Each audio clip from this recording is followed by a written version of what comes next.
हरे भरे गहरे वन में नैमिषारण्य के पवित्र क्षेत्र में चक्र तीर्थ में श्री सूत जी महाराज परम वैष्णव परम भागवत शौनक आदि महर्षियों को संबोधित करते हुए कहते हैं, हे ऋषियों। सुखदेव जी महाराज कहते हैं परीक्षित को, राजन, भगवान ने सुंदर रासलीला का आयोजन किया और फिर गोपियों के हृदय में जो लेश मात्र थोड़ा सा भी अभिमान रहने नहीं दिया, उसके बाद में सुंदर रासलीला की है।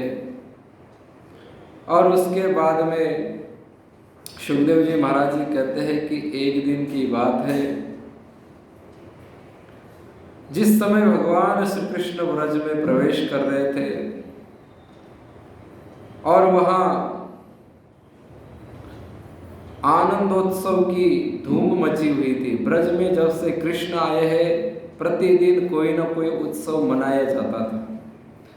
किसी न किसी बहाने से भगवान कृष्ण के निमित्त या फिर और कोई बहाना लेकर उत्सव मनता ही रहता था। ऐसा कोई दिन नहीं था कि वह उत्सव नहीं होता था। जहाँ भगवान होते हैं वहाँ उत्सव, भगवान का दूसरा नाम है उत्सव।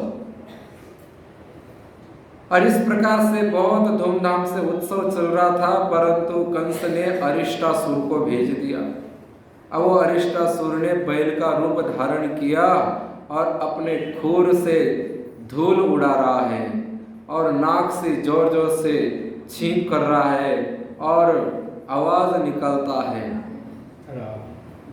और जब वो चलता है तो धरती पर जोर से पैर पटकता है तो धरती हिलने लगती, डोलने लगती है। ब्रजवासियों ने देखा कि ये बैल तो हमारा है ही नहीं, इतना बलिष्ठ और इतना विशाल आकृति वाला, लंबे लंबे सींग वाला और आंखों में लालिमा छाई हुई, क्रोध भरा हुआ ये बैल है किसका। सब उसके पास जाने के लिए डरने लगे, सब दूर खड़े हो गए और हल्ला मच गया कि ये बैल किसने भेजा है, किसका है, और इतना जोर से कि इसके सामने जो जाएगा उसको ये जिंदा छोड़ने वाला नहीं है।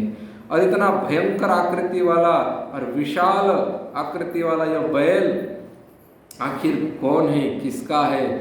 और जब कृष्ण को खबर चली, कृष्ण को खबर लगी, कृष्ण को पता चला, कृष्ण दौड़कर आया है। उसने देखा कि यदि ये बैल ने यदि उधम मचाई तो हमारा जो उत्सव है, जो पदार्थ बने हुए हैं वो सब किरकिरे हो जाएंगे।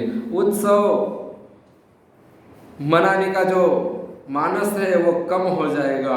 इसलिए भगवान स्वयं उसके सामने गए। सब ग्वाल वाल कहते, अरे कन्हैया, अरे ये बहुत बड़ा बलिष्ठ लग रहा है, देख इसकी आंखें कितनी लाल हो गई है और कितना क्रोध से देख रहा है। और जैसे कृष्ण को उस अरिष्टासुर ने देखा, उसके मन में और क्रोध हो गया है, आंखों से खून टपकने लगा, इतना क्रोध उसके आंखों से दिखाई दे रहा है। और फिर पैरों से मिट्टी उछालते हुआ उसने छलांग लगाई है और छलांग लगाकर इतना जोर से तेजी से दौड़ रहा है। जब वो दौड़ने लगा और उसके पैरों से इतनी धूल उड़ी है, इतनी हवा चली है कि सब ग्वाल वालों को कुछ भी दिखाई नहीं दे रहा है। ब्रजवासियों को दिखना बंद हो गया, परंतु भगवान से क्या छिपता है। जैसे ही वो दौड़कर आया और उसने सोचा कि एक टक्कर मारूंगा और फिर वो मर जाएगा, परंतु यहाँ तो कृष्ण कोई सामान्य नहीं थे। उसने जितना मनोरथ किया था उसका मनोरथ धरा के धरा रह गया और भगवान ने सीधे उसके सींग पकड़कर और उसको पलटी मारकर उसको पछाड़ दिया है और दूर फेंक दिया है। और वो पुनः अपने शरीर को झाड़ते हुए दौड़ते हुए पुनः भगवान की तरफ दौड़ा है। भगवान ने देखा कि ऐसे तो ये मानेगा नहीं, और भगवान ने उसके सींग पकड़कर उसको नीचे दबाया और फिर जोर से पीठ पे घुस्सा मारा तो उसकी पीठ की हड्डी चूर चूर हो गई और वही वो ब्या ब्या करता हुआ ढेर हो गया। और सब लोग वहां पुष्पों की वर्षा करते हुए, ढोल नगारे बजाते हुए कन्हैया लाल की जयकार कर रहे हैं। और इस प्रकार से अरिष्टासुर मारा गया है, समाचार लेकर नारद जी पहुंच गए। नारद जी पहुंचे, नारद जी ने देखा कि धीरे धीरे एक एक राक्षस भेजता रहेगा तो ऐसे तो इसके पास बहुत राक्षस है, ऐसे तो कैसे पार पड़ेगी। भगवान तो और भी लीला करना चाहते हैं परंतु स्वयं लीला नहीं कर सकते हैं। जब तक भक्त प्रेरित नहीं करता है, भक्त के बिना भगवान लीला नहीं कर सकते। भक्त ही भगवान को लीला करने के लिए प्रेरित करते हैं। भक्त की इच्छा होती है कि भगवान और सुंदर लीला करें, तब भगवान लीला करते हैं। और इस प्रकार से नारद जी के मन में आया कि कंस जल्दी मरेगा तब तो आगे की लीला होगी, तब तो भगवान के विवाह हो जाएंगे, और यदि भगवान ब्रज में रहेंगे, गाय चराते रहेंगे तो बाकी लोगों का क्या होगा। और इस प्रकार से फिर एक दिन की बात है, अरिष्टासुर को मरने के बाद में वो समाचार लेकर गए हैं। इधर कंस बैठा है अपने मंत्रियों के साथ और विचार मंत्री कह रहे हैं कि महाराज जी चिंता मत करो, अब अरिष्टासुर गया है और अरिष्टासुर जैसा बलि कोई नहीं है, और ये जाते ही भगवान कृष्ण को मार के ही आएगा। ये वो दो ग्वाले के लड़कों को छोड़ेगा नहीं और सब ब्रजवासियों को मार के आएगा, देखना। ऐसी जब बातें चल रही थी इतने में नारद जी आ गए। नारायण नारायण नारायण। और कंस को पता चला कि देवर्षि नारद आए हैं, तो गुरुजी मानता है उठकर खड़ा हो गया, उनका स्वागत सत्कार किया और फिर उनको सुंदर से आसन पर विराजमान करके और फिर उनके चरणों में धोख देकर बैठ गया है। तो नारद जी कहते हैं कैसे है कंस जी, क्या हालचाल है, क्या समाचार है। कंस कहता है महाराज हालचाल तो बढ़िया है, अरिष्टासुर गया है और जिस बालक से मुझे डर है उसको मारकर अभी समाचार आता ही होगा कि उस नंद के छोकरे को मार दिया है। नारद जी ने कहा समाचार तो आ गया। बोले कहाँ है, मैं आया हूं ना। बोले क्या है नारद जी। बोले अरिष्टासुर मारा गया।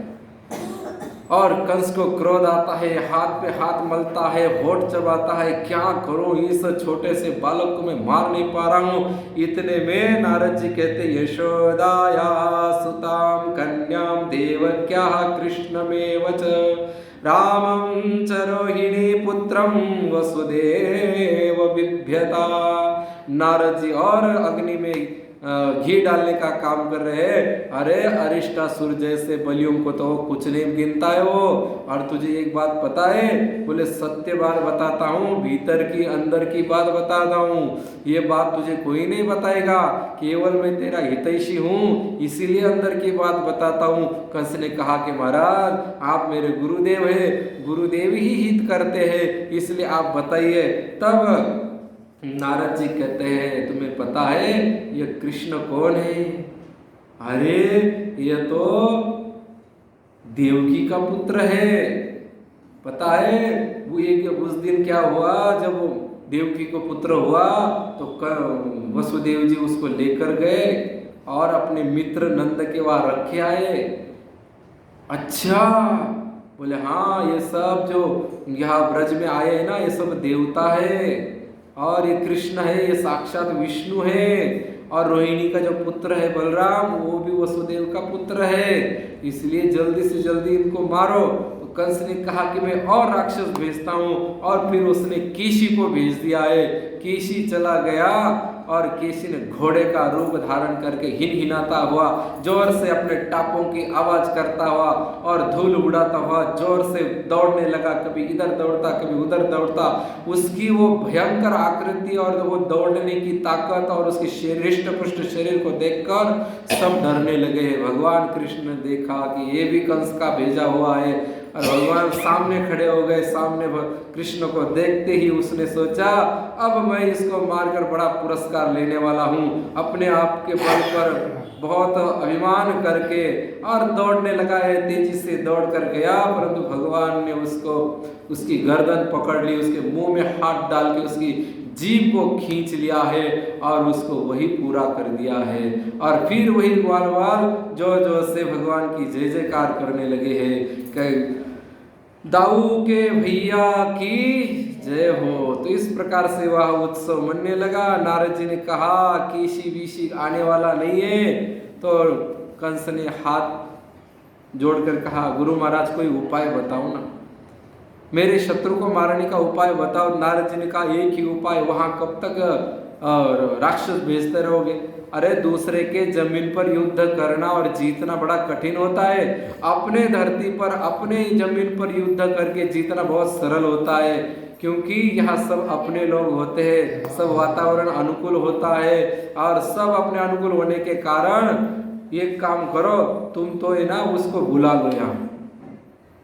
बोले अच्छा वो बुला लूं? बोले हाँ उसको बुला लो। बोले वो आप बुलाने से आ जाएगा? नारद जी बोले बुलाने से आ जाएगा, ऐसे थोड़ी आएगा। बोले वो कोई छोटा मोटा थोड़ी है, ऐसे बुलाने से नहीं आएगा। एक काम करो अक्रूर जी को भेजो। कंस ने कहा कि अक्रूर जी को भेजो। बोले हाँ, परंतु उससे पहले कंस कहता है अपने मंत्रियों से कहने लगा कि वसुदेव को मार डालो, देवकी को मार डालो, इसको मारो उसको मारो। नारद जी ने कहा इसको उसको मारने से कुछ नहीं होने वाला। अरे यदि तू वसुदेव को मारेगा तो वो तेरा काम नहीं होगा, वो फिर कृष्ण को कैसे बुलाओगे यहाँ? इसलिए वसुदेव जी के भाई अक्रूर जी है उनको भेजो, थोड़ा दिमाग से काम लो। हाँ तुझे डर लगता है तो इनको जेल में भले डाल दो।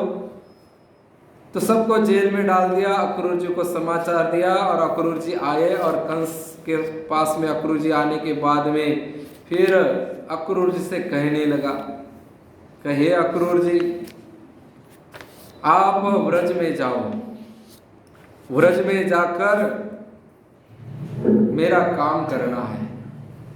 अक्रूर जी तो नीचे देख रहे, राजा की तरफ देख नहीं रहे, क्योंकि अक्रूर जी को पता है कि कंस बड़ा दुष्ट है। इसलिए हम सब भोजवंशियों के साथ में और वृष्णि वंशियों के साथ बहुत छल किया है, इसलिए सीधे सीधे बात नहीं कर रहे। तो कंस ने देखा ऐसे तो कैसे काम बनेगा। कंस ने फिर चालाकी की।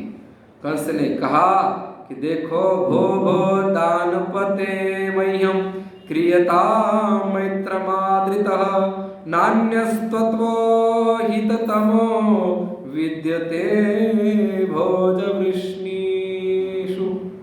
कह रहे देखो, कंस ने कहा कि देखो हमारे तो हमेशा ही वृष्णिवंशी और भोजवंशी ही हमारा हित चाहते थे और अभी भी वही चाहते हैं। और अरे अक्रूर जी आप तो उसी वंश में उत्पन्न हुए हो, इसीलिए आपके बिना हमारा हित करने वाला कौन है?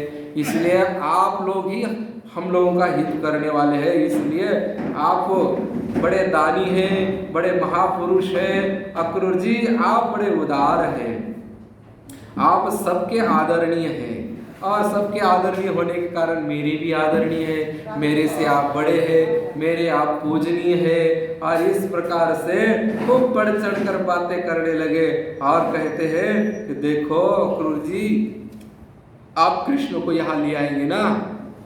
अक्रूर जी ने कहा मैं कृष्ण को यहाँ कैसे ले आऊं? वो ऐसे तो आएंगे नहीं, बिना बुलाए क्या ऐसे बुलाएंगे तो कैसे आएंगे? कोई तो निमित्त होना चाहिए। फिर नारद जी की बात याद आई। नारद जी ने कहा था कि शिव जी का यज्ञ करना और शिव जी के यज्ञ में धनुष का विधान रखना, धनुष की महत्ता रखना, धनुष का पूजन करना, तब तो वो धनुष देखने के निमित्त आएंगे। नहीं तो बच्चे क्यों आएंगे? बोले यहाँ सबको पता है तेरा स्वभाव दुष्ट है, इसलिए बच्चों को कोई भेजेगा नहीं। परंतु यदि तू उत्सव रखेगा और यहाँ पहलवानों की कुश्ती रखेगा, मेला रखेगा, तब तो बच्चे मेले में चले जाते हैं। तो इस प्रकार से उसको बात याद आई और उसने कहा अक्रूर जी मैं कोई बच्चों का कोई शत्रु नहीं हूँ, मैं कोई मारना नहीं चाहता हूँ। मैं ये चाहता हूँ कि देखो मेरे इतने असुर वहाँ भेजे, परंतु उन बालकों ने उनको खेल खेल में मार दिया। वो बड़े शक्तिशाली है, तो मैं चाहता हूँ कि वो अपने पास यहाँ आए, मैं उनका स्वागत करूँ, बड़ा पद दे दूँ, ताकि अपने मथुरा की भी रक्षा करेंगे वो।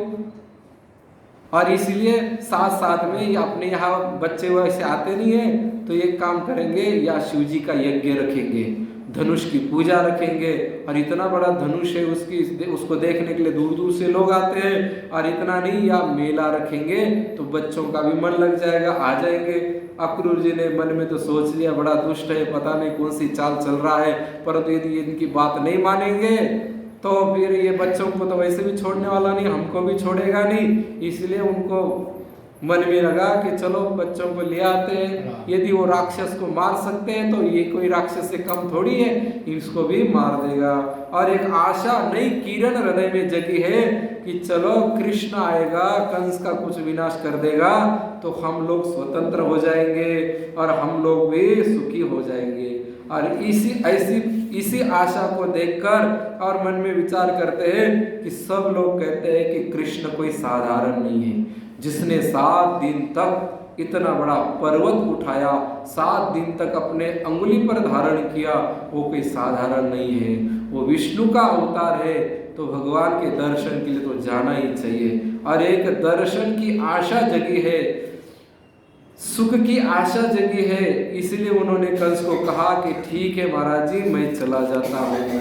और फिर उसके बाद में अक्रूर जी तो निकलने की तैयारी कर रहे हैं और इधर सब जितने भी बड़े बड़े पहलवान हैं, 16 पहलवान हैं कंस के पास, और 16 पहलवानों को अपने पास बुलाया। चाणुरम मुष्टिकम चैव मल्लानन्यांश्च हस्तिनम, इनको बुलाकर कहा कि देखो भाई, कुछ दिन में ही यज्ञ होने वाला है और कृष्ण बलराम यहाँ आने वाले हैं और उनको पकड़कर तुम्हें मारना है, इसलिए तुम्हें खाने पीने की फुल छूट दे जाती है। तुम्हें जितना बादाम खाना है खाओ, जितने काजू खाने खाओ, जितना घी का हलवा खाना है खाओ, जितना माखन खाना है खाओ, जितना पिस्ता काजू जो खाना है वो खाओ और ताकत बढ़ाओ। और वैसे भी कंस कोई कम नहीं रखता था, उनको अपने पुत्रों की तरह मानता था और रोज 1.25 मन का बादाम का हलवा खिलाता था उनको। और इस प्रकार से उनको छूट दी। ऋषियों को कहा कि इनको जो खाना है खाने की छूट दे दो, और फिर सबको कहकर और फिर सब चले गए हैं। और फिर दूसरे मंत्रियों को बुलाकर कहा कि सब व्यवस्था करो, धनुष यज्ञ जहाँ होगा वहाँ धनुष की सुरक्षा में 20,000 सैनिक रख दो, ताकि कृष्ण अंदर घुस जाए तो बाहर निकल ना पाए। और जिस जगह मल्ल युद्ध होने वाला है, जिस जगह मेरा स्थान है, मेरा सिंहासन लगेगा, उसके प्रवेश द्वार में एक ऐसा बड़ा हाथी रख देना, ताकि वो अंदर प्रवेश करने से पहले वो हाथी उसको कुचल देवे। और इस प्रकार से पूरी यंत्रणा हो गई है। अब इधर अक्रूर जी धीरे धीरे निकले हैं। अक्रूर जी की व्रज यात्रा का बहुत सुंदर वर्णन किया है। अक्रूर जी मन में बड़े राजी होते हैं और क्या कहते हैं, किम मया चरितम भद्रम किम तप्तम परमं तपः किं वाथाप्यर्हते दत्तं यद्रक्ष्याम्यद्य केशवम्। विचार करते हैं कि मैंने ऐसा कौन सा शुभ कर्म किया है, ऐसी कौन सी श्रेष्ठ तपस्या की है, अथवा ऐसा कौन सा मैंने सत्कार्य किया है, ऐसा कौन सा मैंने महत्वपूर्ण कार्य किया है जिसके फल स्वरूप मुझे आज कृष्ण के दर्शन हो। अपने भाग्य को सराहते हैं और फिर कहते हैं, विचार करते हैं कि तो वो तो भगवान है, उनके पास तो हर कोई व्यक्ति जा नहीं पाता है, क्योंकि जब तक अहंकार है तब तक भगवान के पास जाना मुश्किल है। चलो मैं तो भगवान का ही आश्रय लेता हूँ, आज तक तो मैंने भगवान का ही आश्रय लिया, और यदि ये भगवान के अवतार है तो समझ जाएंगे। कभी पॉजिटिव विचार बनते हैं, कभी निगेटिव। तो क्या कहते हैं, अरे यदि मैं चला जाऊंगा उनके पास और वो ये देखेंगे, अरे ये तो कंस का दूत है, और कंस के भेजने से मेरे पास आए हैं, कहीं वे मुझे अपना शत्रु तो न समझ बैठेंगे। जिस प्रकार से भरत जी राम जी से मिलने के लिए जा रहे थे और उनके मन में कैसी ऊहा-पोह थी, उथल-पुथल थी। अपनी तरफ देखते तो बहुत अपने आप को कोसते कि कैसा मैं पापी हूँ, कैसा मैं पापी माँ के यहाँ जन्म लिया हूँ और ऐसे बड़े बड़े पाप किए मैंने और ऐसा मैं जा रहा हूँ। तो उनके पैर धीरे धीरे हो जाते, पैर भारी हो जाते, दब जाते और फिर राम जी की तरफ देखते, अरे राम जी तो बड़े कृपालु है, बड़े दयावान है और बड़े बड़े पापियों को भी उन्होंने अपने छत्र छाया में लिया है, उनके ऊपर दया की है। तो भरत के पैर तेजी से चलने लगते हैं। इसी प्रकार से अक्रूर की स्थिति है। अक्रूर जी विचार करते हैं कि मैं तो कंस का दास हूँ, कंस का दूत हूँ और वो सब कंस को शत्रु मानते हैं। कंस ने कितने राक्षस भेजे मारने के लिए और यदि मुझे शत्रु समझेंगे तो फिर मेरे ऊपर कृपा कैसे करेंगे। दोनों बातें और फिर कहते अरे वो तो श्रीहरि का अवतार है, उनके पास दया है। मन से भी कोई उनके प्रति भाव बना लेता है तो मन के भाव को भी जानते हैं। मन से भी कोई कह देता है हे नाथ मैं आपका हूँ, तो बस वो उसी को ही देखते हैं, फिर वो उसके कार्य को नहीं देखते कि वो क्या कर रहा है, कैसे कर रहा है। बस एक बार वो कह देता है आर्त भाव से, सच्चे हृदय से, दृढ़ता के साथ कह देता है कि हे मेरे नाथ बस मैं आपका हूँ। फिर वो चाहे चलते चलते उसके पैर के नीचे कीड़ी मर जाए, चाहे वो किसी पशु को खिलाता है और वो खाने से मर जाता है, या फिर उससे जो भी अपराध होता है वो अपराध भगवान की जिम्मेदारी हो जाती है। जैसे हम लोग रामायण में सुनते हैं कि विभीषण जी ने एक बार कह दिया कि हे राम जी मैं तुम्हारा सखा हूँ, मित्र हूँ, तुम्हारा दास हूँ, तुम्हारा प्रेमी हूँ, मैं तेरे शरण आया हूँ, बस तुम्हारा शरणागत हूँ, आपके शरण आया हूँ, आपके आश्रित हूँ। तो वही विभीषण जब मिलने के लिए राम जी से मिलने के लिए अयोध्या के लिए निकल पड़े तो उनके रथ के चक्के से ब्राह्मण मर जाता है, तो ब्रह्म हत्या आती है। तो उस ब्रह्म हत्या को भगवान स्वीकार करते हैं। क्यों?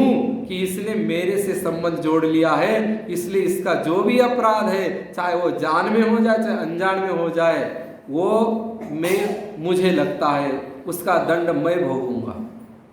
जब भगवान इतना खुला कर दिया है, गीता जी में साफ साफ लिख दिया है अनन्यास चिंतयन्तो माम ये जना पर्युपासते तेषां नित्याभियुक्तानां योगक्षेम वहाम्यहम्, इतना स्पष्ट बोल दिया है। तो हम लोगों को व्यर्थ चिंता करने की कोई आवश्यकता नहीं है।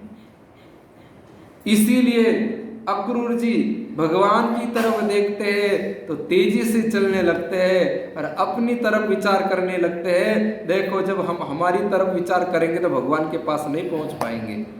भरत जी यदि अपनी तरफ देखते तो राम जी के पास पहुंच नहीं पाते।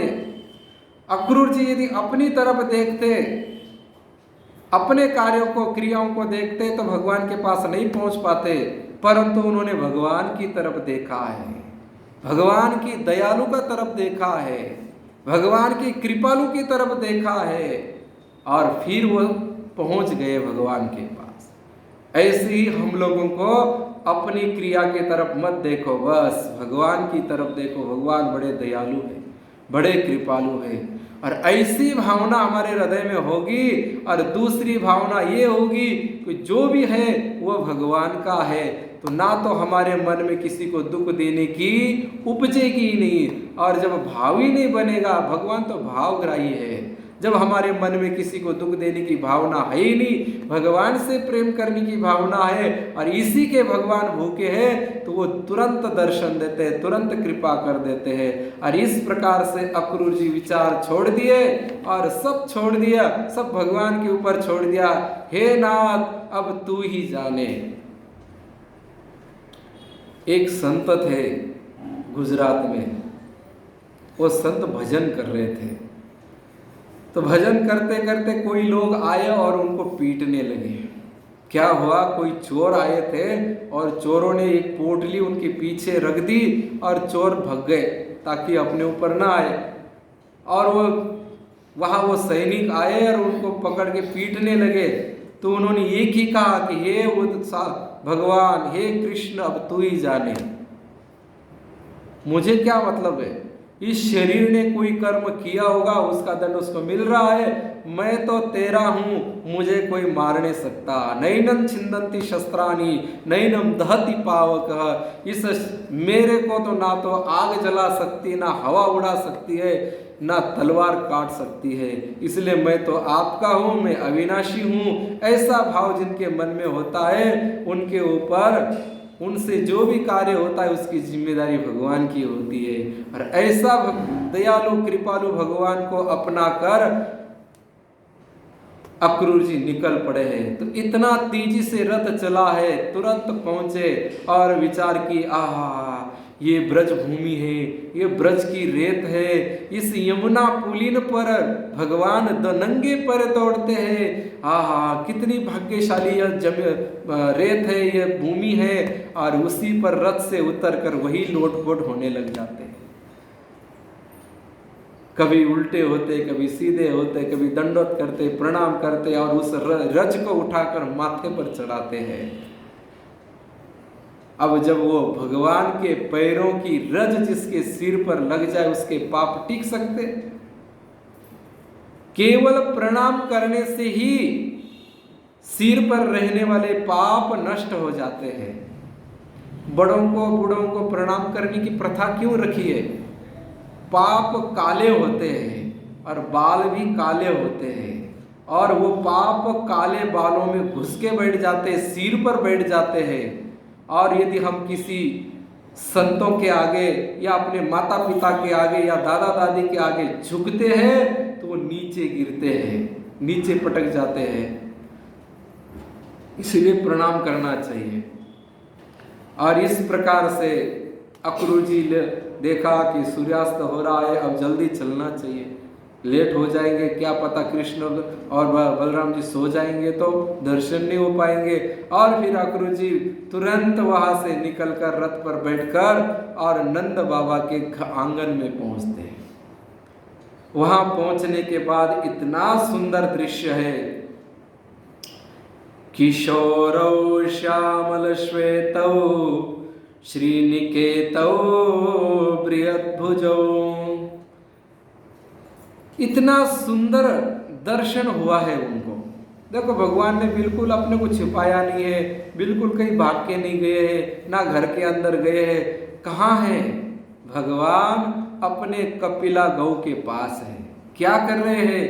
बाबा गाय दूह रहे हैं और छोटी छोटी हाथों में छोटे छोटे ग्लास लेकर खड़े हैं, पात्र लेकर खड़े हैं कि गरम गरम दूध, धारोष्ण दूध बाबा निकाल के हमारे पात्र में डालेंगे और हम दूध पिएंगे।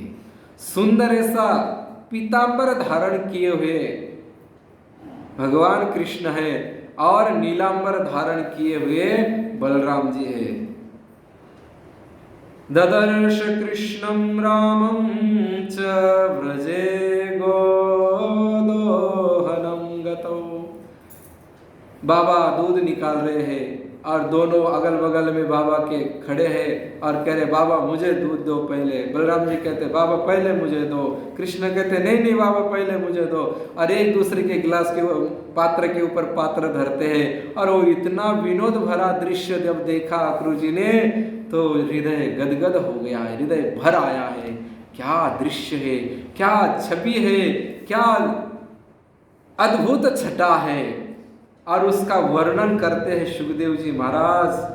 क्या एक एक बात का वर्णन किया है, एक एक चीज का वर्णन किया है। वो किस लिए? कि वो यदि हम लोग सुनेंगे, कलयुग के दुखी जीव, त्रस्त हुए जीव, तापत्रय से दुखी हुए उन जीवों के कानों में से यह अमृत जाएगा, उनके हृदय में पहुंचेगा। तो जो हृदय में आग लगी है तृष्णा की, लोभ की, विषयों की, स्वार्थ की, वो आग शांत हो जाए। और इसलिए कहते हैं व्रज में पहुंचकर, व्रज के अंदर किशोर अवस्था में, बस अभी अभी किशोर अवस्था में प्रवेश ही किया है, ऐसी, और क्या कहते हैं, गौर वर्ण वाले और श्याम वर्ण वाले। गौर वर्ण वाले तो बलराम जी, और श्याम नीलमणि, श्याम सुंदर, उनके ऐसी रंगीन वो छवि देखी है तो अक्रूर जी के आंखों से अपने आप प्रेम के अश्रु निकल रहे। देखो, दो प्रकार के अश्रु होते हैं, एक तो प्रेम के अश्रु होते हैं और एक हाय हाय के होते हैं, रोने के, जो दुख होता है। परंतु जो संसार के लिए रोता है उसके आंसू खारे होते हैं, और जो अपने प्रियतम, अपने भगवान के लिए रोता है, अपने इष्ट के लिए रोता है, उसके आंसू मीठे होते हैं। उसके आंसू हृदय में शांति प्रदान करने वाले होते हैं, शीतलता प्रदान करने वाले होते हैं, और संसार के लिए आंसू होते हैं वो दग्ध करने वाले होते हैं, दूसरों को भी दुखी करते हैं और अपने अंतःकरण को भी वो विचलित करने वाले होते हैं। इस प्रकार से कहते हैं कि देखो, उनके चरणों में ध्वजा है, वज्र है, अंकुश और कमल के सुंदर से चिन्ह है। जब वे चलते, उनसे चिन्हित होकर पृथ्वी कितनी शोभा से युक्त हो जाती है। उनकी मंद मंद मुस्कान और चितवन ऐसी थी मानो दया बरस रही हो। ऐसी उनके होठों से ऐसा लगता है कि आनंद का रस टपक रहा है, अमृत टपक रहा है। हल्की सी मुस्कान उनके होठों पर आती है तो ऐसा लगता है त्रिभुवन उनके ऊपर न्योछावर कर दे, ऐसी उनकी मुस्कान है। और उदारता की तो साक्षात मूर्ति है, उदारता की मूर्ति है। मानो उदारता ठोस के उनके अंदर भरी हुई है, और चलते हैं तो ऐसा लगता है कोई मदमस्त गजराज चल रहा है, ऐसी उनकी चाल है। और क्या कहते हैं, उनकी एक एक लीला उदारता और सुंदरता, सुंदर कला से भरी है। गले में सुंदर सुंदर पुष्पों की माला है, कौस्तुभमणि धारण किया है, कानों में कुंडल है। ये वर्णन इसलिए किया जाता है कि हम कहते हैं नहीं कि हम भगवान का ध्यान कैसे करें, भगवान की लीला हमारे हृदय में हम कैसे उसकी झांकी करें। तो आंख बंद करके ये जब हम पढ़ते, एक एक वर्णन करते हैं, तो वैसी वैसी आकृति हृदय में तैयार होती है। उनके आंखें सूर्य और चंद्रमा की तरह एकदम सुंदर चमकनारी आंखें हैं। जैसे सूर्य उदित होता है, उदित होने के बाद अंधकार रहता नहीं है, ऐसी उनकी आंखें हैं। और उनकी आंखों से निकली हुई दृष्टि जिनके ऊपर पड़ जाती है, उनके पाप और अज्ञान रूपी अंधकार नष्ट हो जाता है।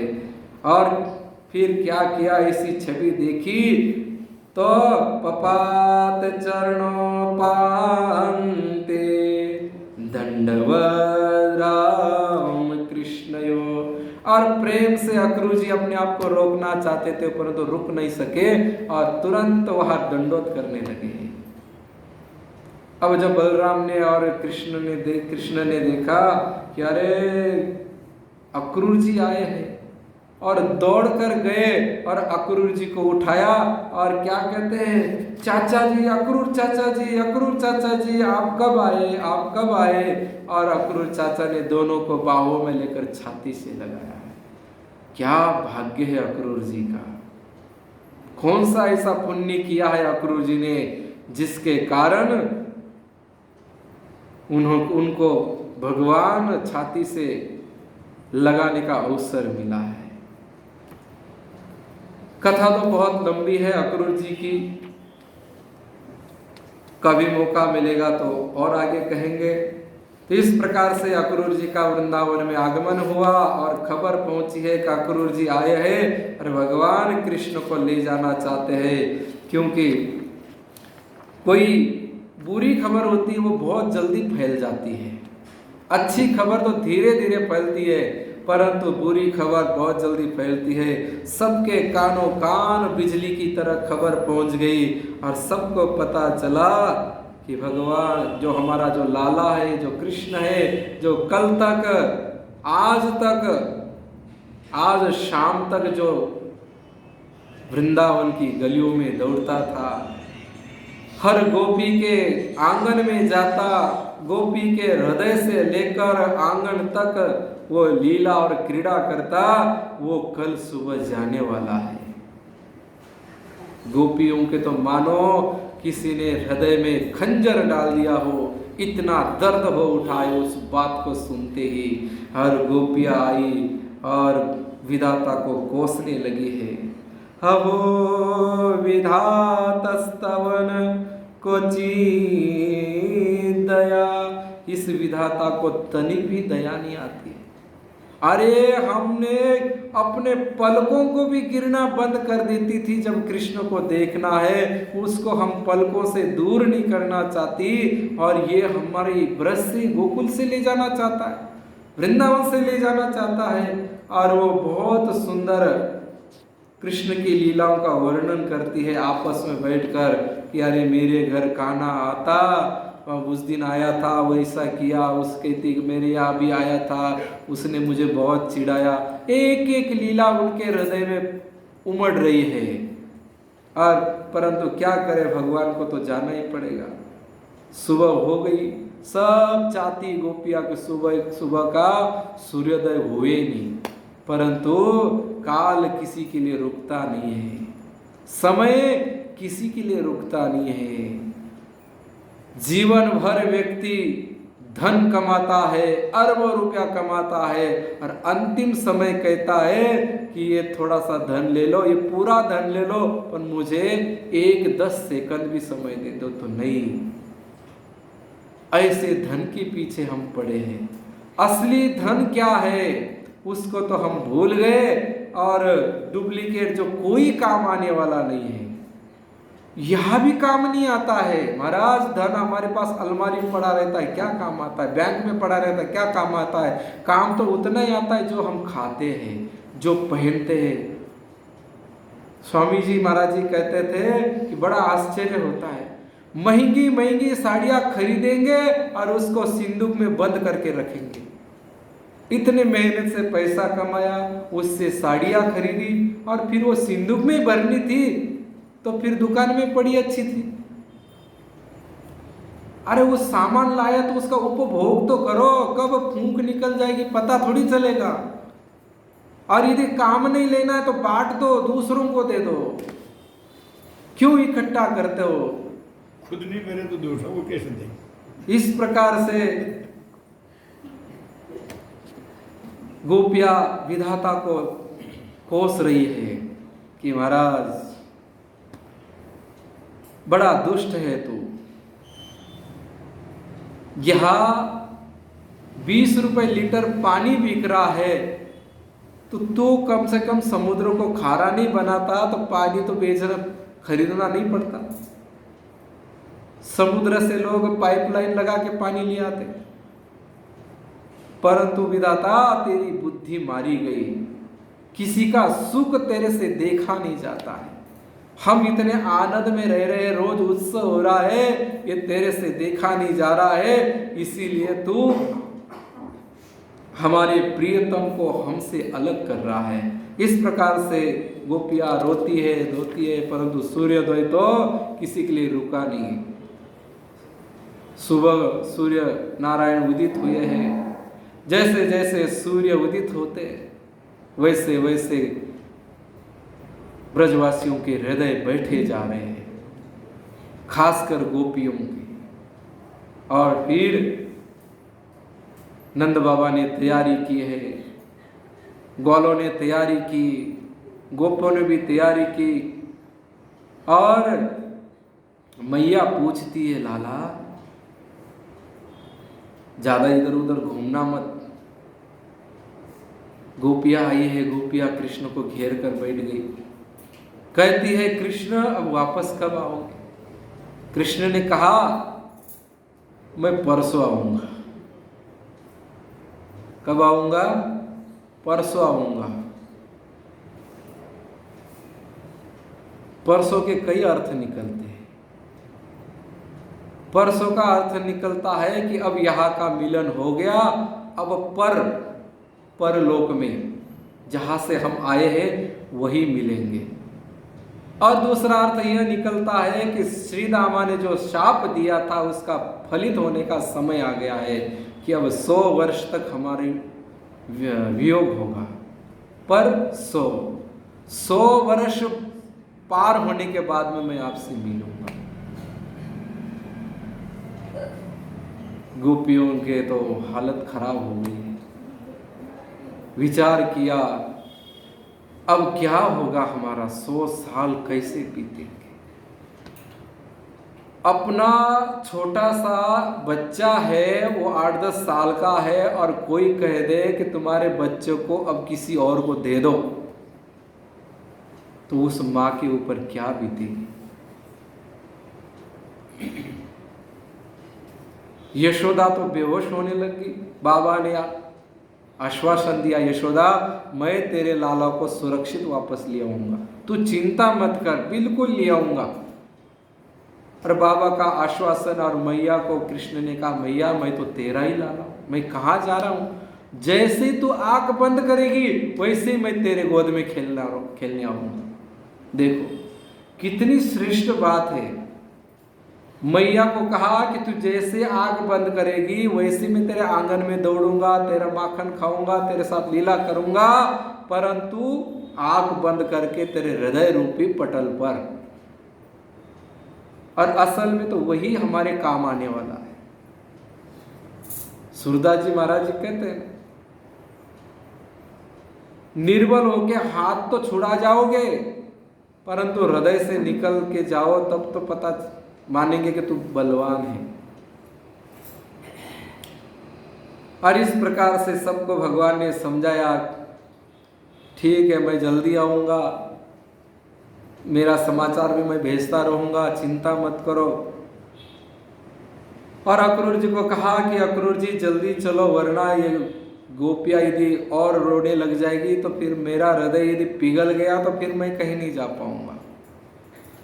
और फिर एक रूप भगवान का जो गोपियों ने अपने मन में धारण कर रखा था, जिन जिन गोपियों ने जो जो संबंध जोड़ रखा है, चाहे यशोदा माँ हो चाहे कोई हो, जिन्होंने भगवान को बेटा माना उनके साथ बेटे के रूप में, जिन्होंने पति माना उनके साथ पति के रूप में, जिन्होंने मित्र माना उनके साथ मित्र के रूप में, भगवान ने सबके हृदय में विराजमान हो गए। और फिर अपना जो ऐश्वर्यवान जो रूप है वो लेकर ब्रज से चले गए। जो नन्हा सा जो कन्हैया है, यशोदा का जो लाल है, वो ब्रज को छोड़कर कभी जाता नहीं है। जाता कौन है? वसुदेव का लाल जाता है, देवकी का लाल जाता है, क्योंकि उन्होंने निर्गुण स्तुति की, इसीलिए की थी।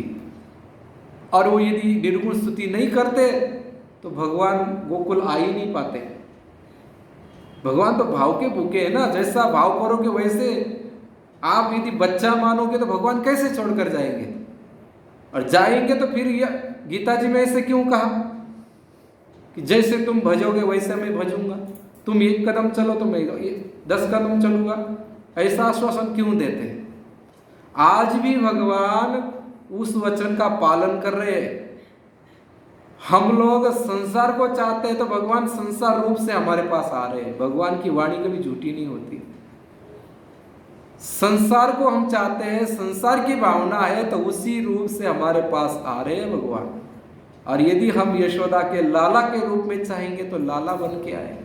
यदि हम यशोदा की तरह कहेंगे कि मेरे हाथ से माखन खाए, मैं 2-4 गाय रखूं, उसकी सेवा करूं, उसका दही दूध निकाल के और फिर उसको जो दही बना के बिलोना करके और सब मेहनत करके, और यदि कोई माँ यदि माखन सकोरे में भरकर बैठे तो लाला की हिम्मत है कहीं जाने की?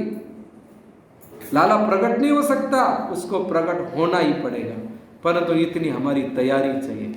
हम तो हमारे पेट के लिए और हमारे जो हमने संबंध मान रखा है उनके लिए कर रहे, भगवान की किसको जरूरत है? और इस प्रकार से यशोदा मैया ने लाला को तैयारी करके और साथ में माखन भर के दिया है, सुंदर सुंदर कपड़े पहनाए, क्योंकि लाला अभी बाहर जा रहा है, शहर जा रहा है। कोई गांव में जाता तो साधारण कपड़े पहनते, पर जो कोई गांव के लोग होते हैं ना, वो शहर जाते हैं ना तो नए कपड़े पहन के जाते हैं। अब ये आनंद हम लोगों को नहीं है, गांव वालों के पास ये आनंद है। गांव वाले गांव में रहेंगे ना तो साधारण कपड़े में रहेंगे, और उनका कोई शहर में कोई सामान भी लाने जाना है, कोई काम करने जाना है ना, तुरंत नए कपड़े पहनेंगे। और हमको बाजार जाना है तो हम उसी कपड़े में जाके आ जाते हैं। पर वो आनंद ही अलग होता है कि एकदम तैयार होके नए कपड़े पहन के बाजार में जाना, शहर में जाना। तो मैया ने देखा मेरे बेटे शहर जा रहे हैं, और मैया ने बढ़िया तैयारी की, बढ़िया बढ़िया कपड़े पहनाए और लाला को गाड़ी में बिठाया। बड़े रो रही है, एक पल लाला को अलग नहीं करना चाहती है। यशोदा का तो जितना वर्णन करे उतना कम है हमारा। कभी मौका मिलेगा तो जरूर करेंगे। और इस प्रकार से फिर वहां से कन्हैया निकल गए, वासुदेव निकले। ध्यान रखना, अक्रूर जी को भी बता देते हैं रास्ते में। जब रथ दूर चला गया तो अक्रूर जी के मन में आया चलो दोपहर की संध्या करनी, बाकी संध्या करे। और मन में ये भी विचार था, अरे मैं लाला को तो लेके जा रहा हूँ, ये तो बहुत कोमल है, बहुत सुकुमार है, ये तो कोमल कोमल माखन खाया और माखन की तरह बना है, तो ये तो कंस को कैसे मारेगा, क्या होगा, कहीं कंस इसको मार ना दे। और फिर वो डुबकी लगाए, फिर उनको चतुर्भुज दिखे। नीचे देखते तो वही बालक, रथ में देखते तो भी वही बालक। फिर पता चला रे ये तो नंद के लाला नहीं है, ये तो वसुदेव के लाला है। बोलिए आनंद कंद भगवान की। और इस प्रकार से फिर बाबा वगैरह छकड़े लेकर निकल गए। और अक्रूर जी को थोड़ा समय लगा क्योंकि सबको विदा करते करते। और फिर अक्रूर जी मथुरा में आए। मथुरा में आने के बाद में लाला को कहा कि आप मेरे ही महल में ठहर जाओ, इधर उधर क्यों ठहरो।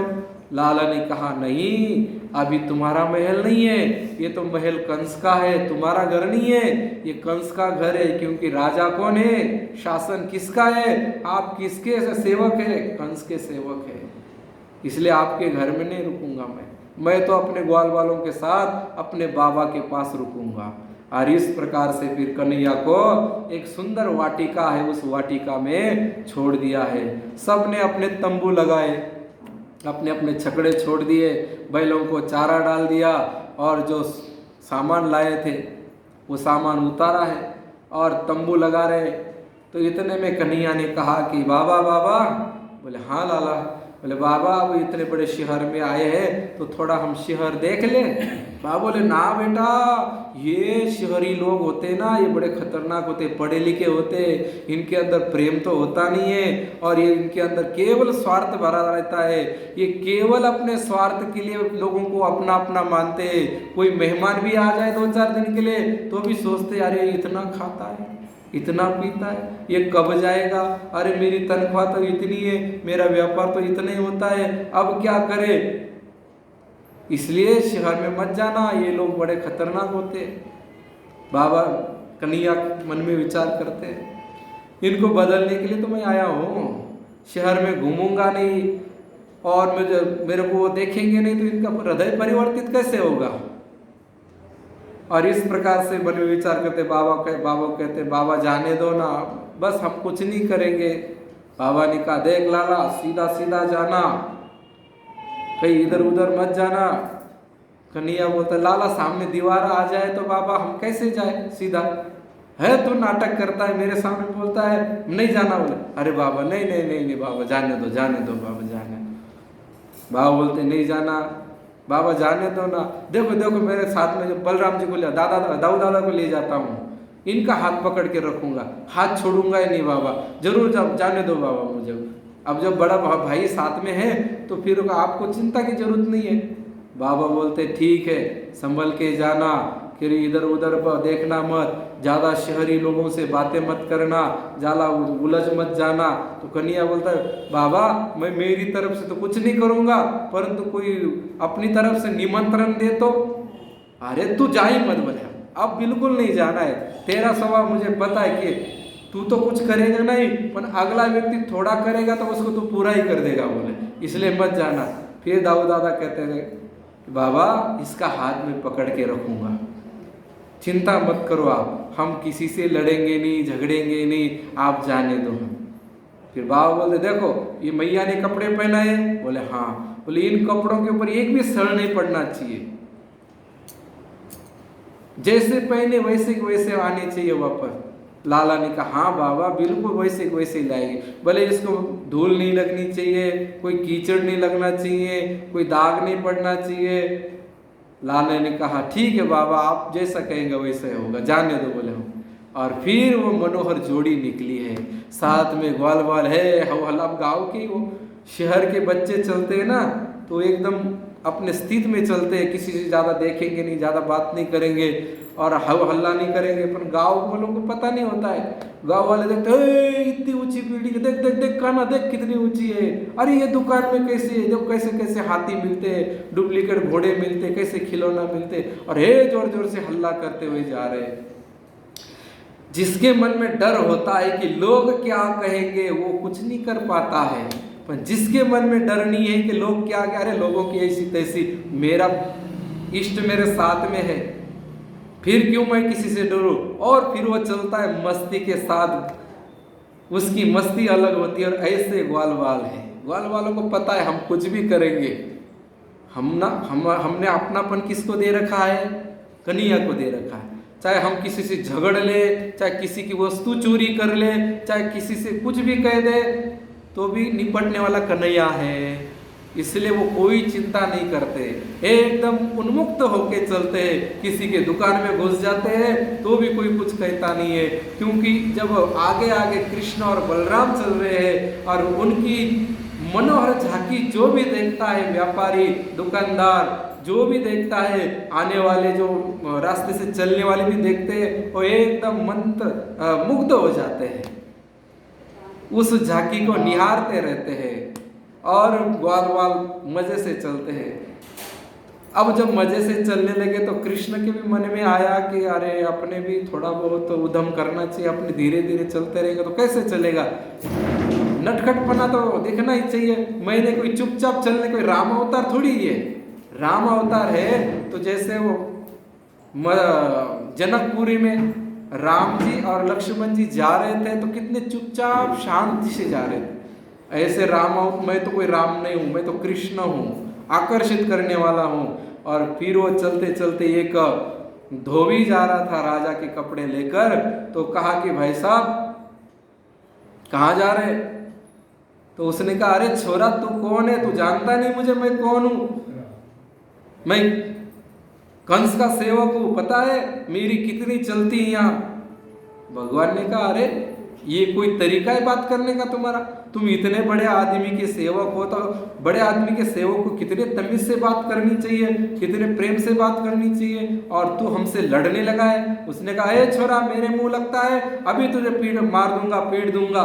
भगवान ने कहा तू मारेगा मुझे, ध्यान में आया ये सड़ नहीं पड़ना चाहिए, कपड़े खराब नहीं होने चाहिए। इसलिए भगवान ने एक कराटा मार दिया। वो आजकल सीखते हैं ना वो कराटे वगैरह, कोई ऐसे भगवान ने एक कराटा मारते उसकी गर्दन उड़ा दी। ज़्यादा गुत्थम गुत्थी करते तो फिर कपड़े पर सड़ पड़ते, बाबा डांटते, और फिर उसके बाद में वो तो धोबी पूरा हो गया। फिर कहा कि ये कपड़े, एक काम करते हैं दाऊ दादा, इस कपड़ों को पहनते हैं। दाऊ दादा बोले आपने क्या करना, राजा के कपड़े, अरे नहीं, यदि अपने इधर उधर जाएंगे, कोई दुकान में जाएगा, कोई पान खाएगा, कोई कुछ करेगा, कोई लोग हमको मिठाई खिलाएंगे, दाग पड़ेगा तो बाबा डांटेगा, इसलिए कपड़े ऊपर से पहन लेते हैं, क्योंकि आगे चल के अपने को धनुष तोड़ना है, कितने सैनिकों को मारना है, और कपड़े पर यदि धूल उड़ेगी, खून उड़ेगा, दाग लगेगा तो बाबा डांटेंगे। तो दाऊ दादा बोलते अरे कन्हैया तू तो बड़ा चतुर है, बहुत होशियार है। कन्हैया बोलता है भाई तो आपका ही हो ना मैं, बोले हाँ लाला तू मेरा ही भाई है। और इतने प्रेम से फिर गले लगते दोनों भाई, और सब कपड़े अपने ग्वाल वालों को बांट देते, और दो ये पहन लेते। अब वो कंस के कपड़े एक हाथ में से 10-10 ग्वाल वाल निकल जाए, इतना बड़ा बड़ा वो एक कपड़ा। अब क्या करे, जैसे तैसे ओढ़ लिए चलने लगे। इतने महंगे कपड़े जिसमें सोने का तार का काम किया हुआ, चांदी का तार, हीरे मोती जड़े हुए, और वो चल रहे घसीटते हुए। अब इतने में एक वो दर्जी मिल जाता है। दर्जी ने कहा कि अरे इतने सुंदर किसके बेटे हो? बोले हम तो गोकुल से अपना वृंदावन से आए हैं। अच्छा, हमने तो आपका बहुत नाम सुना है, आप नंद जी के बेटा हो? बोले हाँ। अरे ये कपड़े मैं ठीक कर देता हूँ। बोले आपको तकलीफ हो रही है? और उसने यूं चुटकी बजाते हुए सबके कपड़े एक बार पटापट पटापट, किसी का हाथ काट दिए, किसी के नीचे से काट गया और सिलाई मार के तुरंत उसने तैयार कर दिया। सबके जैसे जैसे नाप चाहिए वैसे कपड़े तैयार कर दिए। फिर आगे चलने लगे। आगे चलने के बाद में ग्वाल वालों ने कहा कन्हैया मजा नहीं आ रहा है, कपड़े तो बहुत अच्छे पहन लिए, परंतु जब तक ब्रजवासी के गले में माला नहीं हो, अपने जंगल में जाते फूलों की माला बना के पहनते, अब या कहाँ से फूल लाए? कन्हैया ने कहा चिंता मत करो, आपने मेरा सहारा लिया है ना, मेरा आश्रय लिया है ना, तो आपकी सब मनोकामना पूरी करना मेरी जिम्मेदारी है। भगवान का आश्रय लेकर कोई व्यक्ति कहता है कि मुझे संसार की अमुक अमुक वस्तु चाहिए, भगवान से मांगता है तो उसको जरूर मिलती है। ग्वाल वालों ने कहा कि गले में भैया माला पड़ जाए ना तो चकाचक लगेगा। आगे माली का घर था। माली ने तो पहले से ही सोच रखा था कि कृष्ण आएगा तो मैं माला पहनाऊंगा, स्वागत करूंगा, और उन्होंने सब ग्वाल वालों को माला पहनाई, सब किया। और फिर वो ग्वाल वाल बड़े राजी हो गए। कोई माला सूंघता है, कोई सिर में बांधता है, कोई गले में बांधता है, कोई हाथ में बांधता है। वो ग्वाल वाल है, वो ये नहीं देखते हैं कि दुनिया क्या कहेगी, शहर वाले क्या कहेंगे, वो डर उनके मन में है ही नहीं। उनके मन में एक ही है क्या कि अपने को कृष्ण से प्रेम करना है, इनको छोड़ना नहीं है। और इस प्रकार से फिर आगे चल रहे हैं। इतने में ग्वाल वाल कहते हैं लाला देख कपड़े कितने अच्छे हैं, माला कितनी सुंदर है, मैया ने काजल कितना मोटा मोटा लगाया है, परंतु लाला यमुना जी में नहाया है ना तो चंदन धुल गया है, चंदन चाहिए, माथे में चंदन हो तो कितना अच्छा लगेगा, सुगंधित चंदन हो। और फिर उधर से शैलेंद्री आती है, वो घूम घूम के चलती है, 3-4 जगह टेढ़ी है, सब लोग हंसी उड़ाते हैं। तो जो हंसी उड़ाते हैं उनकी तरफ देखते ही सब लोग चुप हो जाते हैं, क्योंकि सबको पता है ये कंस की दासी है, यदि कंस को शिकायत कर देगी तो हमारी खटिया खड़ी हो जाएगी, इसलिए पीछे से हंसते, सामने कोई नहीं हंसता। कृष्ण ने देखा अरे ये सुंदरी कहाँ जा रही है? कृष्ण ने आवाज लगाई अरे ओ सुंदरी कहाँ जा रही है मटक के लटक के? अब उसने कृष्ण की तरफ देखा तो देखती रह गई। इतनी सुंदर झांकी, इतनी मनमोहक, इतनी नीलमणि, और नीलमणि को जो देखे अरे केवल आंख बंद करके ध्यान करे तो समाधि लग जाती है, अखंड अपार समाधि लग जाती है। शुकदेव जी महाराज केवल हम लोगों पर कृपा करने के लिए अपनी समाधि से बाहर आए हैं। श्रीमद् भागवत केवल संत कृपा बताता है, और ऐसे ऐसे झांकियों का वर्णन करते करते समाधि लगती है, परंतु परीक्षित उनको समाधि में जाने नहीं देता है, बार बार प्रश्न करता है। जैसे गौ माता होती, गाय का बछड़ा आपने यदि छोड़ा हो पीने के लिए तो दूध होता नहीं है, वो जैसे थोबा लगाता है, और वैसे ही दूध पावस जाती गाय एकदम कि अब फुल दूध पियो, फिर दूध कम होता है, फिर वो अपने मुंह से थोबा लगाता है, फिर गाय दूध देती है। ऐसे परीक्षित जी महाराज बार बार प्रश्न करते हैं सुखदेव जी को, और फिर समाधि से नीचे लाते हैं, और फिर सुखदेव जी महाराज अनंत अनंत आनंद प्रदान करने वाली लीलाओं का वर्णन करते हैं। और फिर कहते हैं कि उस शैलेंद्री को कहा कि तू हमारा श्रृंगार करेगी, हमको चंदन लगाएगी, केसर वाला चंदन है, और कस्तूरी वाला चंदन है, और कपूर वाला चंदन है, कई प्रकार का चंदन उसके पास में है। और इस प्रकार से कृष्ण को लगाया, बलराम जी को लगाया, ग्वाल वालों को लगाया, और फिर कृष्ण ने कहा चलो भाई चलो चलो, कितनी सुगंध आ रही है। ग्वाल वाल बोलते अरे दारी के तेरे को शर्म नहीं आती, फोकटिया कहेगा, अरे इसने इतना अपने को चंदन लगाया, इतना महंगा चंदन लगाया और खाली लगा के चल दिया, ये अच्छी बात थोड़ी है, फोकट में किसी का लेना अच्छा थोड़ी लगता है, उसको कुछ दे दे। हमको सुंदर किया तो इसको भी सुंदर करना चाहिए। देखो ये भक्तों की कृपा कितनी काम आती है। भगवान तो चल दिए लेकर, पर भक्तों ने कहा कि नहीं नहीं इसके ऊपर कृपा करो। भगवान किसके वश रहते हैं? भक्त के अधीन रहते हैं। और भागवत बार बार यही कहता है, भगवान के चरण मत पकड़ो, भक्तों के और संतों के चरण पकड़ने से जो लाभ मिलेगा वो भगवान के चरण पकड़ने से भी नहीं मिलेगा। और उस शेरेंद्री को पकड़ के झटका लगाया है और उसको दिव्य बना दिया है, सुंदर बना दिया है। और इतने में कि भगवान ने, अब वो देखने लगी, अरे मैं कितनी सुंदर हो गई, मेरे हाथ पैर, मेरी कमर, भगवान ने सुंदर करके वहां से निकल दिए। फिर उसको होश आया, अरे जिसने मुझे सुंदर बनाए वो कहाँ है। फिर उठा के नजर उठा कर देखा, अरे वो जा रहे, दौड़ कर गई और पैरों में पड़ी है कृष्ण के, और कृष्ण के पैरों में पड़कर कहती है कि भगवान मुझे स्वीकार करो और मेरे घर चलो। कृष्ण बोलते, अरे चुप मर, मेरे साथ में मेरे बड़े भाई खड़े हैं, ऐसी वैसी बातें मत कर, बाद में देखूंगा। चुप रहे बोला, अभी मैं मन के भाव जानता हूँ, बोलने की जरूरत नहीं है।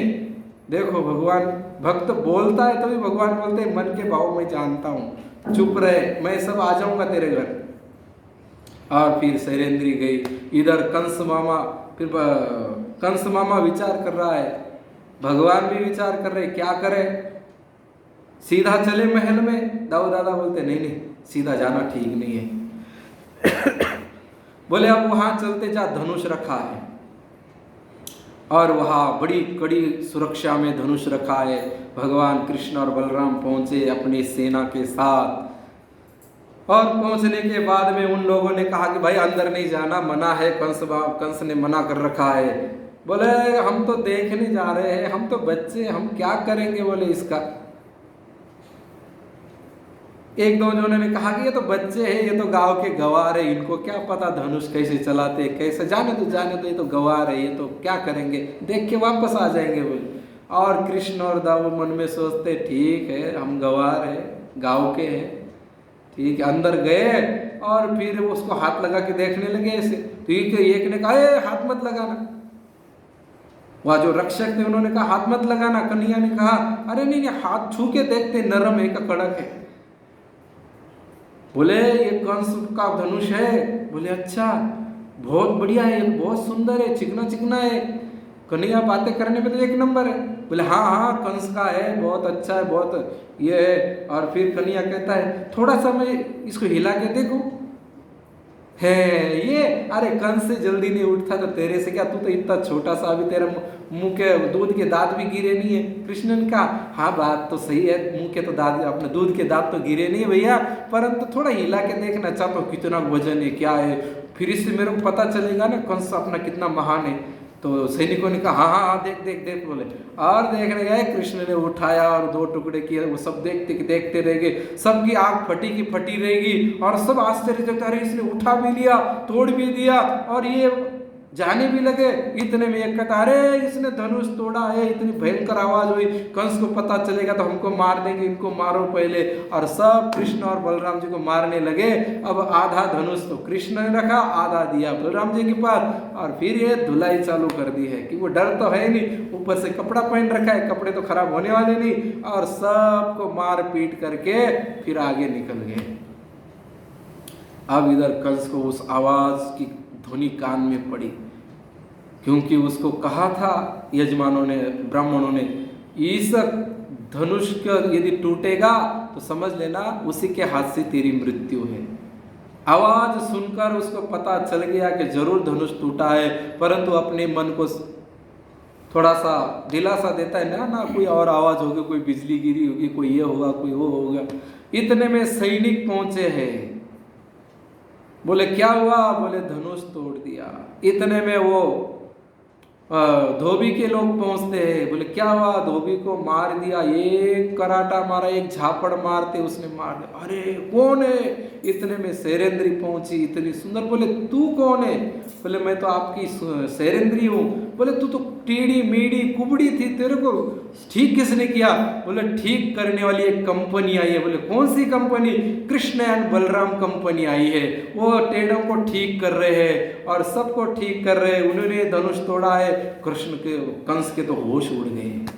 अरे राम राम राम, मैं तो एकदम साधारण बालक समझता था, वो ऐसी ऐसी करामत जानते हैं। और उसने तुरंत कहा कि चलो चलो, बोले अब मल्ल युद्ध जा होता है वहाँ चलो। और कंस वहाँ गया और उनको बुलाया और खबर कर दी कि बोले दरवाजे पर एक हाथी रखो और उस हाथी को महावत को कह दो कि उस हाथी को शराब पिलाए और उसको मदमस्त करके वही मेन दरवाजे पर ही उसको पूरा कर दे। और इस प्रकार से भगवान आए हैं। महावत को कहा कि इसको साइड में कर। महावत ने कहा कि नहीं, मैं इसको साइड में नहीं करूँगा। भगवान ने कहा ठीक है, मैं ही कर देता हूँ, तू नहीं करता है। तो भगवान उससे सूंड पकड़कर नीचे से निकल गए और वो हाथी उल्टा पड़ गया। महावत नीचे गिरा, महावत के ऊपर हाथी गिरा, महावत का तो कुचुम्बर निकल गया। ऊपर से भगवान ने 2 मुक्का मारे, हाथी वही पूरा हुआ। एक दांत उखाड़ा, दाऊद भैया को दिया, एक दूसरा उखाड़ के खुद के कंधे पर लिया और फिर उस रंगभूमि पर आए हैं जहाँ कुश्ती की होने वाली है। सब भगवान कृष्ण को अपने अपने भाव से देख रहे हैं।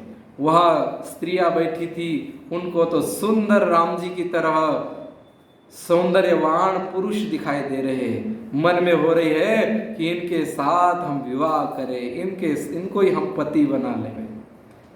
और जो पुरुष पहलवान हैं उनको पहलवान दिख रहे, जिनको बड़े बूढ़े हैं उनको बेटी की तरह दिख रहे। जाकी जैसी भावना वैसी भगवान दिख रहे। इसलिए भगवान भाव के भूखे। ऐसा नहीं है कि हम भगवान को इतना चढ़ाएंगे तो राजी हो जाएंगे, इतना दान करेंगे तो राजी हो जाएंगे। संसार के जो लोग हैं वो राजी जरूर हो जाएंगे, परंतु भगवान उससे राजी नहीं होते। भगवान तो प्रेम से राजी होते हैं। और फिर सामने फिर चाणूर और मुष्टिक है, उन्होंने कहा कि हम आपके साथ युद्ध करना चाहते हैं, आओ। 2-2 हाथ करते हैं ताकि कंस जो है वो आनंदित हो जाए। उनको क्रीड़ा करके बताते हैं। बच्चों ने कहा, कृष्ण ने कहा हम तो बच्चे हैं, हम आपके साथ कैसे लड़ेंगे, हम तो छोटे छोटे हैं, देखो हमारे हाथ छोटे छोटे, पैर छोटे छोटे, तुम देखो कितने तगड़े पहलवान। चाणूर कहता हम जानते हैं तुम बहुत छोटे बच्चे हो, अभी अभी तो ग्वालिया पीड़ हाथी को मार के आए हो, बड़े बड़े राक्षसों को मारा है, अरे तुम कम नहीं हो, हम तुम्हारे साथ में युद्ध करना चाहते हैं, हमारी इच्छा पूरी करो। भगवान ने कहा इसीलिए तो मैं अवतार लेता हूँ, इच्छा पूरी करने के लिए अवतार लेता हूँ, चलो तुम्हारी इच्छा पूरी कर देता हूँ।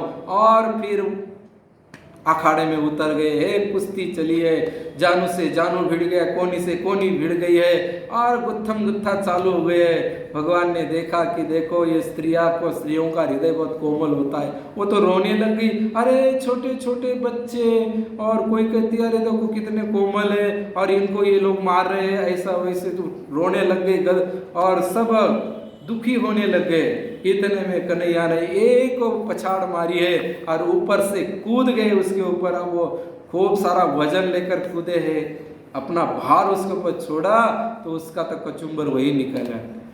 बलराम जी ने भी ऐसा ही किया, एक मुसल मारी है तो वो भी मर गए। ऐसे करके जो 16-18 जो पहलवान थे, मल्ल थे, उनको पूरा करके और फिर कंस ने देखा कि अब ये ऐसे हाथ में नहीं आने वाले। कंस अपने स्थान से उठकर कहता है उधर देवकी को मार दो, वसुदेव को मार दो, नंद को जेल में डाल दो, उसको ये करो, इस कृष्ण को मारो, बलराम को मारो, ऐसा करो वैसा करो। कृष्ण ने कहा इतना सब माथापुड़ी करने के बजाय एक तेरा ही काम पूरा कर देता हूँ तो सब ठीक हो जाएगा। कृष्ण ने वहां से छलांग लगाई और स्टेज पर आकर उसके बाल पकड़कर उसको नीचे घसीटा है और कहा कि जिस बाल को पकड़ करके तुम मारना चाहता था उसी माँ का मैं पुत्र हूँ, उसी तेरे बहन का पुत्र हूँ, मैं वसुदेव पुत्र वासुदेव, और आज उसी देवकी का 8वां गर्भ तुझे मार रहा हूँ। और भगवान ने एक गुस्सा मारा है। कंस को याद आ गया है वो आकाशवाणी कि देवता झूठ नहीं बोलते, विधाता की वाणी झूठ नहीं होती है। मैंने बहुत पाप किए, बिना मतलब मरना तो सबको ही है और जीने की लालसा लेकर मैं अहंकार करके जी रहा था, मुझे धिक्कार है। और वो झांकी, कृष्ण की वो झांकी हृदय में धारण की और आंख बंद कर दिए। भगवान ने देखा मैं तेरे हृदय में बैठ गया, अब मेरे धाम में जाओ, और एक गुस्सा मार के उसको अपने गोलोक धाम में भेजा है। बोलिए आनंद कंद भगवान की। और इस प्रकार से कंस को मार दिया है। फिर उसके बाद में अपने माता पिता को जेल से छुड़ाया। माता के पास जाकर रोने लगे कि मैया बचपन में बच्चों को तो अपनी माँ के गोद में खेलना चाहिए, परंतु क्या करे परिस्थिति ऐसी थी, इसलिए मुझे क्षमा कर देना। दोनों माता पिता से क्षमा मांगी और उग्रसेन को छोड़कर फिर उनको मथुरा का राजा बना दिया, खुद राजा नहीं बने। और फिर उसके बाद में फिर वसुदेव जी ने कहा नंद बाबा को कि ये कन्हैया तो हमारा यही रहेगा। नंद बाबा ने कहा कि अरे ऐसे कैसे होगा मेरा पुत्र। फिर कन्हैया ने समझाया, कृष्ण ने बहुत समझाया, बाबा तुम पहुँचो, मैं भी जल्दी आ जाऊँगा, चिंता मत करना, और मैया को भी बता देना, मैं तुम्हें भूलूंगा नहीं, तुम लोगों को मैं जल्दी जरूर जल्दी आप लोगों से मिलूंगा, मेरा समाचार भी दूंगा। और इस प्रकार से बाबा तो निकलना चाहते नहीं, कन्हैया को छोड़ना नहीं चाहते। बिना कन्हैया का मैं वृंदावन जाऊंगा तो यशोदा क्या कहेगी, गोपिया क्या कहेगी, गाय क्या कहेगी, बछड़े क्या कहेंगे, ग्वालवाल क्या कहेंगे, तो सब कुमारी गोपियों को क्या कहूँगा, किस किस को जवाब देता फिरूंगा, वहाँ के पेड़ क्या कहेंगे, पौधे क्या कहेंगे, यमुना क्या कहेगी, यमुना तट क्या कहेगा, और गोष्ठ क्या कहेगा, सब मेरे से प्रश्न करेंगे, किस किस को जवाब दूंगा। कृष्ण ने कहा बाबा आपसे कोई नहीं प्रश्न करेगा, आप जाओ, उसकी जिम्मेदारी मेरे ऊपर है, आप चिंता मत करो, मैं जरूर जल्दी से जल्दी आ जाऊंगा। और बाबा को सांत्वना देते हुए विदाई कर दी। बाबा वृंदावन आ गए और इधर वसुदेव जी ने कहा बेटा अब तो तू गांव में था, ठीक था, वहाँ तो तू पढ़ाई नहीं कर पाया, अब तुझे पढ़ने के लिए जाना है। फिर यज्ञ पवित्र संस्कार कराया, द्विज संस्कार कराया, और फिर उनको उज्जैनी में जो राजा थे, उस राजा की जो पत्नी थी वो वसुदेव जी की बहन थी, तो उन्होंने अपना सुंदर रथ भेजा कृष्ण के लिए, और उस रथ में लेकर गए और सांदीपनी ऋषि के वह आश्रम में कृष्ण को रखा है। 64 दिन में 64 विद्या में प्राप्त की है। देखो यहाँ 64 विद्या लिखी हुई है। अब आप लोग जानना चाहते हैं 64 विद्या कौन सी है? 2-4 बता देता हूँ, बाकी कभी आगे देखेंगे। तो कहते हैं गान विद्या पहली है, फिर वाद्य है, भांति भांति के बाजे बजाना, नृत्य करना, नाट्य, चित्रकारी, बेल बूटे बनाना, चावल और पुष्पादि पुष्पों के उपहार की रचना करना, फूलों की सेज बनाना, दांत वस्त्र और अंगों का रंगना, मतलब मेहंदी वगैरह निकालना, ये भी एक कला है। और कहते हैं मणियों की फर्श बनाना, नीचे जो अपने अलग अलग फर्श की रचना करते हैं, रंगोली बनाते हैं, वो भी एक कला है। शैया रचना, जैसे हम बिस्तर सोते समय जाते बिस्तर तैयार करते हैं, वो भी एक कला है। जल को बांध देना मतलब तालाब वगैरह बनाना, किस प्रकार से जल किधर से आएगा, कैसे रुकेगा, फिर वो जल कौन से पात्र में कौन सा जल होना चाहिए, ये सब जानना, ये भी एक विद्या है। विचित्र सिद्धियाँ दिखाना, कलाकृति दिखाना। और कहते हैं का हार माला आदि बनाना, ये जो पुष्प माला बनाते हैं, जो कपड़े की है, मणियों की है, और रुद्राक्ष की माला अलग अलग प्रकार बनाना, तुलसी की माला बनाना, ये भी एक विद्या है। और कान और चोटी के फूलों के गहने बनाना, छोटे छोटे फूलों के गहने बनाकर कान में पहनना, छोटे छोटे गजरे बनाकर बालों में पहनना, ये भी एक विद्या है। कपड़े और गहने बनाना, कपड़े की जो सिलाई करते हैं ना, अलग अलग प्रकार के कपड़े सिलाते हैं, बनाते हैं, पोशाक बनाते हैं, वो भी एक कला है। और फूलों के आभूषणों से श्रृंगार करना, ठाकुर जी का अलग अलग फूलों से श्रृंगार किया जाता है, वो भी एक कला है। कोई दूल्हा है, दुल्हन है, उसको सजाया जाता है, उसको तैयार किया जाता है, वो भी एक कला है। इस प्रकार से 64 कला है। अब एक भी कला हमारे अंदर हो तो उससे भी पेट भर सकते हैं। हमने देखा किसी को चित्र बनाना आता है तो वो चित्र बना के पेट भरता है। जिसको हाथ में रंगोली निकालनी, मेहंदी निकालनी आती है तो मेहंदी निकाल के पेट भरते हैं। तो ये 64 कलाओं से 64 व्यक्तियों के अंदर यदि वो कला हो और तो कितना बढ़िया है। 2-4 एक कला से व्यक्ति अपना भरण पोषण कर सकता है, जिसके अंदर ये सब हो तो फिर तो कहना ही क्या। इस प्रकार से भगवान ने 64 दिनों में 64 कलाएं अर्जित करके फिर गुरुदेव को कहा कि गुरुदेव अब आज्ञा दो। गुरुजी ने कहा, आशीर्वाद दिया कि मुझे तो कोई कामना नहीं है, कुछ नहीं है। गुरु दक्षिणा यदि आप देना चाहते हो तो गुरु माँ को पूछ लो। गुरु माँ के पास गए, गुरु माँ ने कन्हैया को हृदय से लगाया, अपने गोदी में बिठाया, बोले लाला तू कितना सुंदर है, जब तक तू है तब तक मुझे कोई आवश्यकता नहीं थी, परंतु मैं विचार करती हूँ अब तू तो जाने वाला है, मेरे गोदी में बैठने वाला तो है ही नहीं, तेरी बहुत याद आएगी, इसलिए मेरा भी एक पुत्र है, उसको यदि तू जीवित कर देगा तो तेरी छवि उसमें मैं देखती रहूंगी और तुझे देखकर उसकी सेवा करूंगी, इसलिए मेरे पुत्र चाहिए। पुत्र इसलिए नहीं चाहिए कि बुढ़ापे में मेरी सेवा करेगी, मेरा आधार बनेगा और उसकी बहू आएगी, ये होगा, उसके लिए नहीं, तेरी छवि देखकर मैं उसकी सेवा करती रहूं। देखो एक संत हुए विठल दास जी, वो अपने बच्चों को 5 साल तक कृष्ण मानते थे और स्वयं कृष्ण ही 5 साल तक उनके गोदी में आकर खेलते थे। देखो भावना में इतनी ताकत होती है। अपना जो बच्चा होता है, जो पैदा होने के बाद में उसी को कृष्ण मान लो 5 साल तक, तो भगवान स्वयं आकर लीला करते हैं। तो ऐसे ही मैया ने कहा कि मैं तो अपने बच्चे में ही तुम्हें देखूंगी और अपना मन लगाऊंगी। फिर भगवान यमराज जी को पास गए और उस बच्चे को लेकर और फिर वो मैया को दिया है और उसके बाद में फिर अपने मथुरा में आ गए। मथुरा में आने के बाद में बहुत बड़ा संकट आ गया। इधर